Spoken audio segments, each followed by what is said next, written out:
इतिहास रचला याने, काही खास तिला हो याने. इतिहास रचला याने, काही खास तिला हो याने. मर्यादा नाही वचने रे, विश्वास जपला याने. सप्तपदीने दिलेला हा उपहार रे, माझा शृंगार रे हा, माझा शृंगार रे.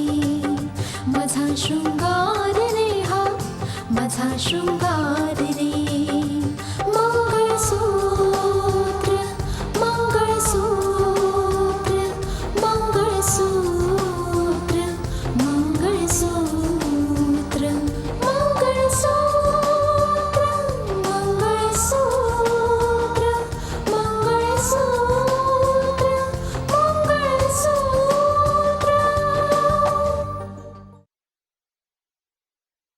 राकेशचे वडील ते SDM आहेत. कोणत्या तरी कामानिमित्ताने ते रितिकाच्या ऑफिसमध्ये आलेले होते आणि मानसने त्यांच्यासमोर सांगितलं की तो रितिकाचा होणारा नवरा आहे. तुम्ही ते नातं आधा अधुरा सोडून आला होतात आणि आज मी ते नातं पूर्णपणे तोडून टाकायला आलोय.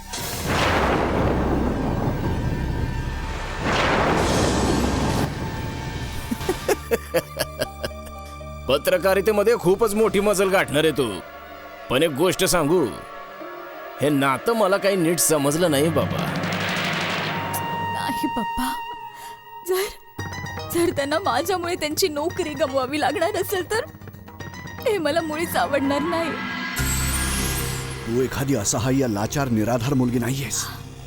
एक ADM आहेस तू, आणि ADMच्या डोळ्यांमध्ये अश्रू अजिबात शोभून नाही दिसत.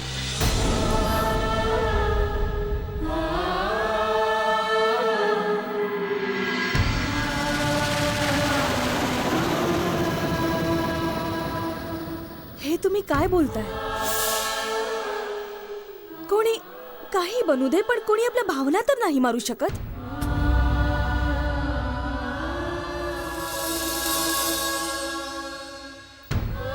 हे अश्रू तर बस मनात चालणाऱ्या त्या भावनांच्या उलथापालथीची निशाणी आहेत. नाही,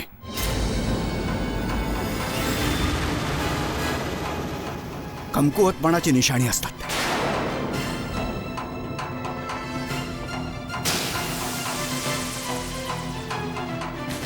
आणि मला हिच्या डोळ्यात अश्रू नाही पाहायचे.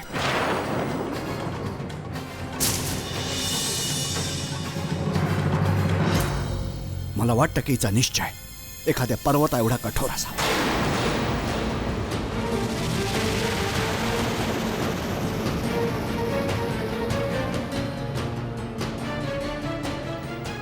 जो कोणी नाही तोडू शकणार, कोणी नाही.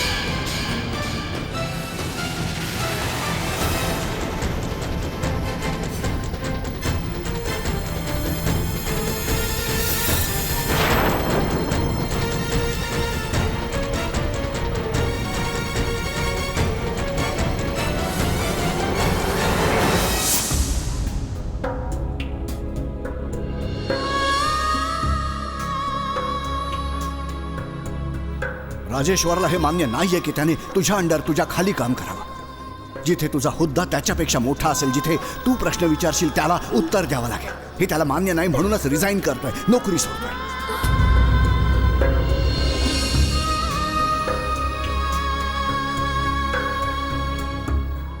तू एखादी असहाय्य लाचार निराधार मुलगी नाहीयेस. एक ADM आहेस तू, आणि ADMच्या डोळ्यांमध्ये अश्रू अजिबात शोभून नाही दिसत.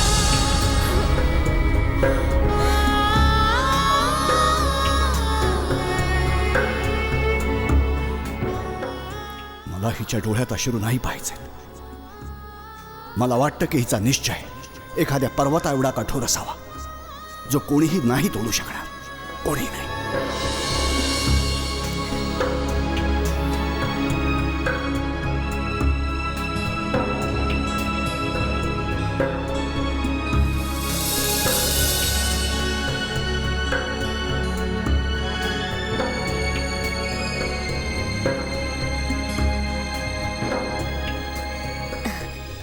दीदी, काय झालं? दीदी अगं बोल ना. मला सांग ना, बोल ना.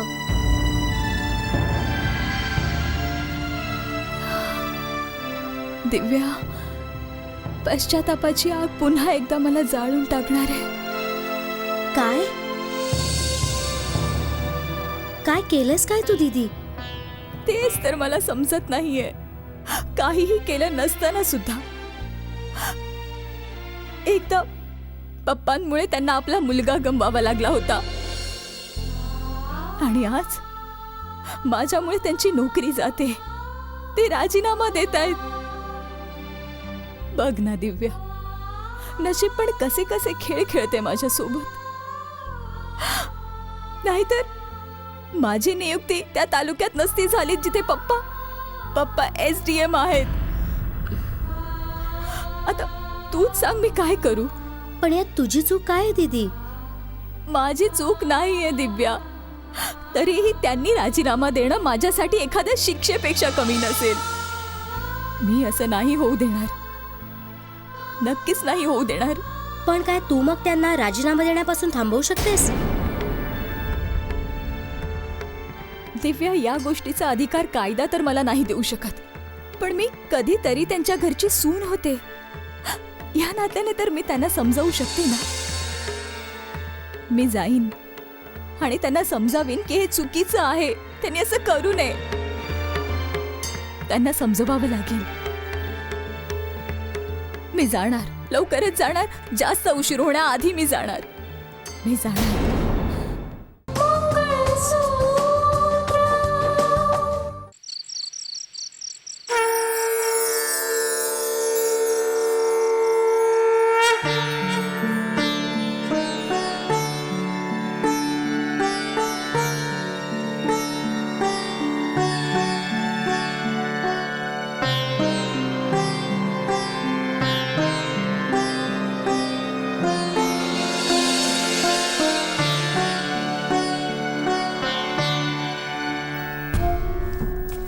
हे भगवंता, हे सगळं काय घडतंय? का घडतंय? मी जिच्या विरोधात एक शब्द नाही ऐकू शकत, तिच्या विरोधात मला इतकं काही ऐकावं लागतंय देवा.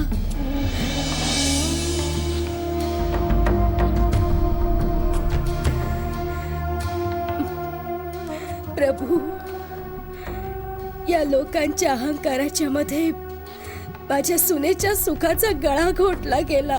तिला बिचारीला हे घर सोडून जावं लागलं देवा.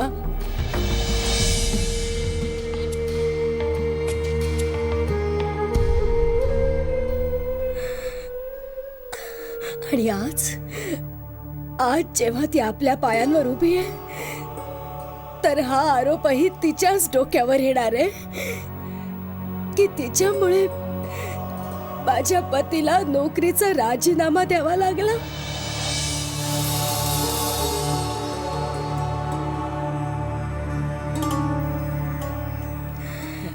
असं नाही होता कावा प्रभू, असं नाही होता कावा. काहीतरी मार्ग दाखवा, काहीतरी मार्ग दाखवा प्रभू.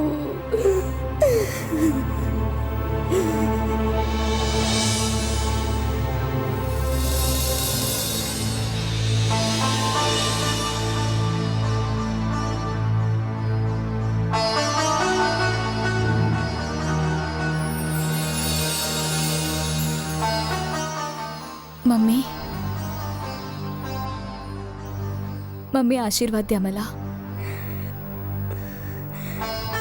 भगवंत तुला जीवनातलं सगळं सुख देव बाळा.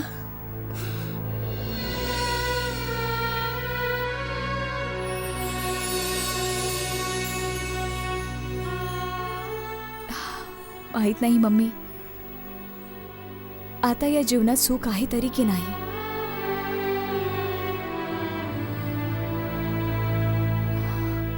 जर माझ्या आयुष्यात सुख असतं ना मम्मी, तर ह्या प्रकारे माझ्यावर दुःखाची वीज नसती कोसळली. एका पाठोपाठी इतकी सगळी संकट नसती आली माझ्या जीवनात. मम्मी, मी इच्छा असूनही ही परिस्थिती नाही सुधारू शकत. आता तर असं वाटतंय की या जीवनाशी दुःख असं काही जोडलं गेलंय की आयुष्य दुःखासोबतच जगावं लागणार आहे.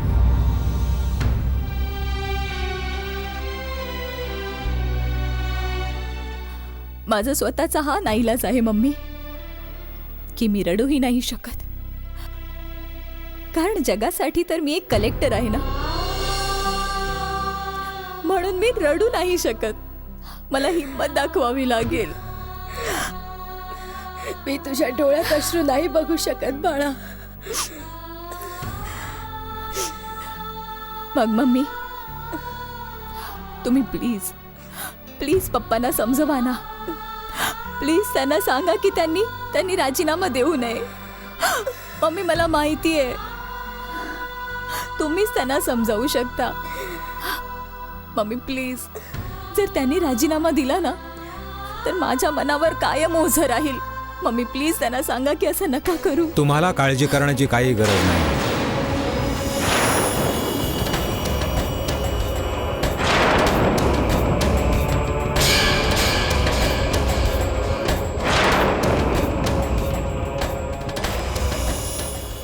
हा फक्त माझा स्वतःचा निर्णय आहे, कारण मी माझ्या स्वाभिमानाला धक्का लावून कधी काही मिळवण्याचा प्रयत्न नाही केला.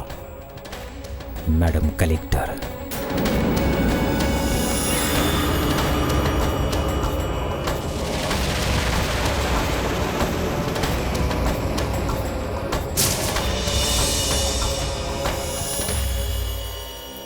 पप्पा प्लीज,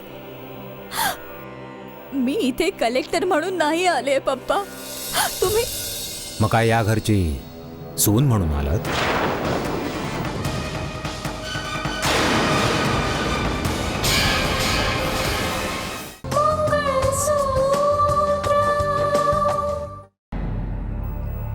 पप्पा प्लीज, मी इथे कलेक्टर म्हणून नाही आले पप्पा. तुम्ही मग काय या घरची सून म्हणून आलात?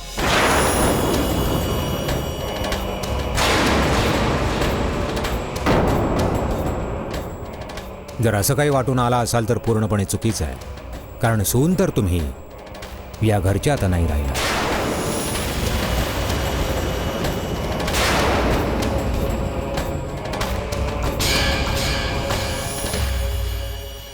ठोकरही तुम्हीच मारलीत ना पप्पा.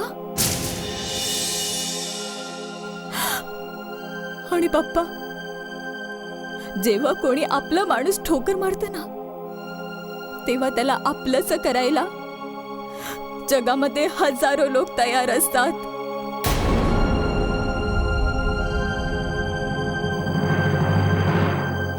तुम्ही सांगा यात माझी चूक काय आहे? तुम्हाला स्पष्टीकरण देण्याची काही गरज नाही आहे. तुमचं आयुष्य आहे, तुम्हाला जसं हवं तसं जगू शकता. आता राहिला प्रश्न राजीनाम्याचा, तर तो माझा वैयक्तिक निर्णय आहे. तुम्ही त्यात लक्ष नाही घातलं तर जास्त बरं.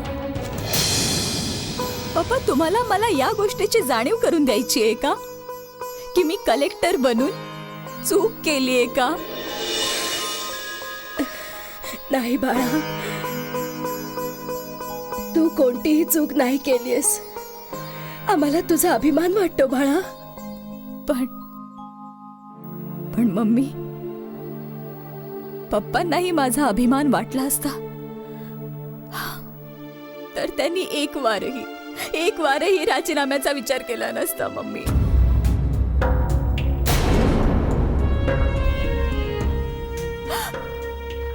पप्पांनी सगळ्या जगाला हे सांगितलं असतं की बघा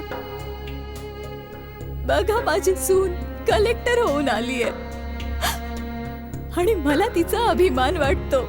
हे खरं आहे.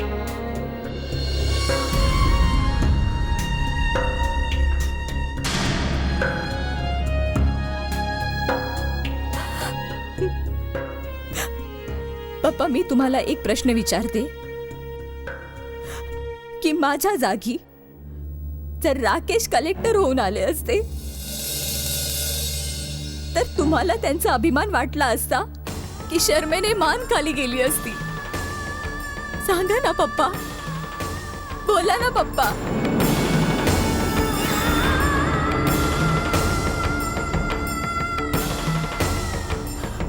गर्व वाटला असता ना पप्पा तुम्हाला त्यांचा, तर मग माझ्या बाबतीत असं का?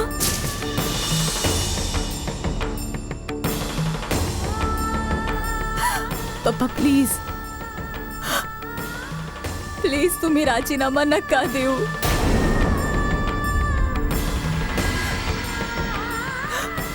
तुम्हाला राकेशची शपथ,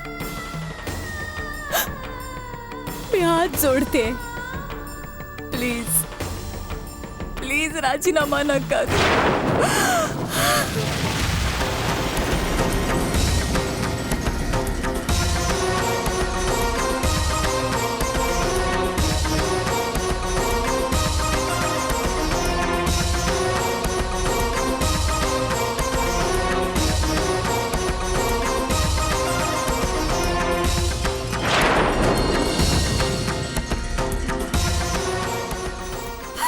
पप्पा प्लीज प्लीज तुम्ही राजीनामा नका देऊ. तुम्हाला राकेशची शपथ.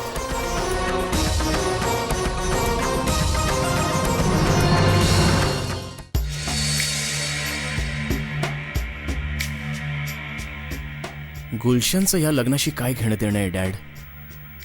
अखेर गुलशनला आमच्यामध्ये काय यायचंय?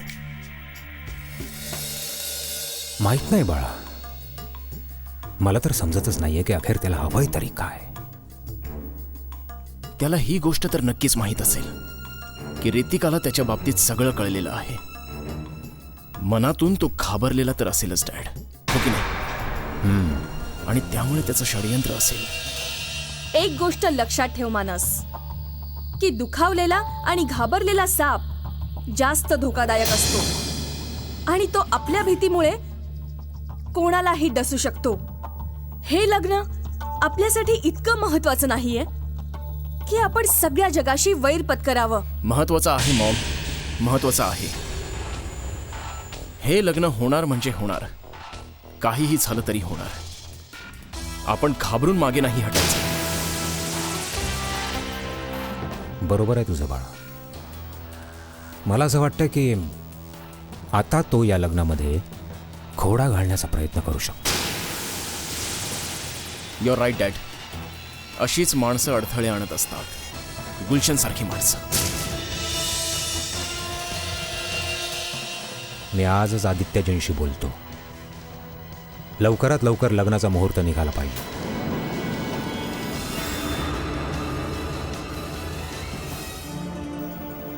मी आता आणखी वेळ नाही घालवू शकत.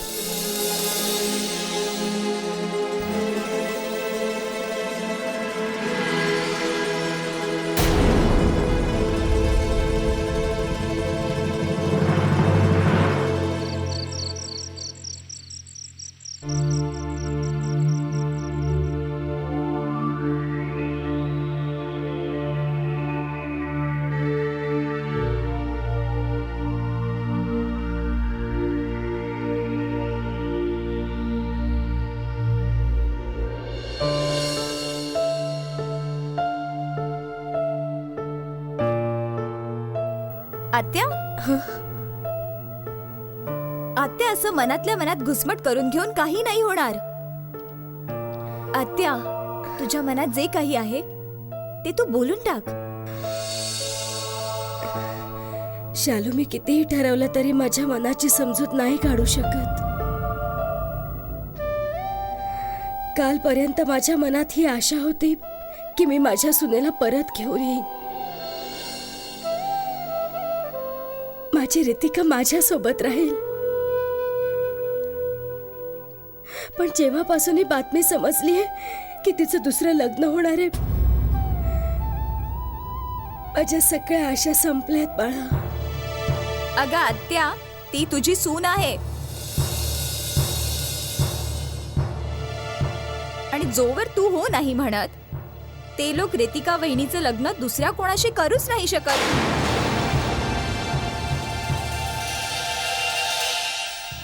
काय बोलतेस तू बाळा? मी तर असा विचारही नाही करू शकत. ही गोष्ट तर माझ्या मनातही नाही येऊ शकत की तिने संपूर्ण आयुष्य आमची सेवा करत करत घालवावं. बाळा, तिचा स्वतःचा आनंद आहे, स्वतःचं आयुष्य आहे. मी त्याच्यामध्ये अडथळा बनून कशी उभी राहू शकते शालू? मग काही मार्ग आहे का दुसरा?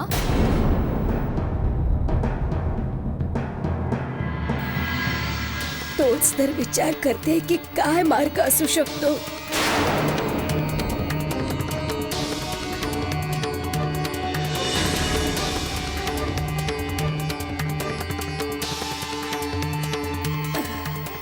शालू, मला अजिबात रितिकाला माझ्यापासून दूर होऊ द्यायचं नव्हतं. पण जेव्हा रितिकाच्या वडिलांनी राकेशला फाशीची शिक्षा ऐकवली, त्या दिवशी राकेशच्या वडिलांचा ताबा सुटला. आजही मला तो दिवस आठवतो.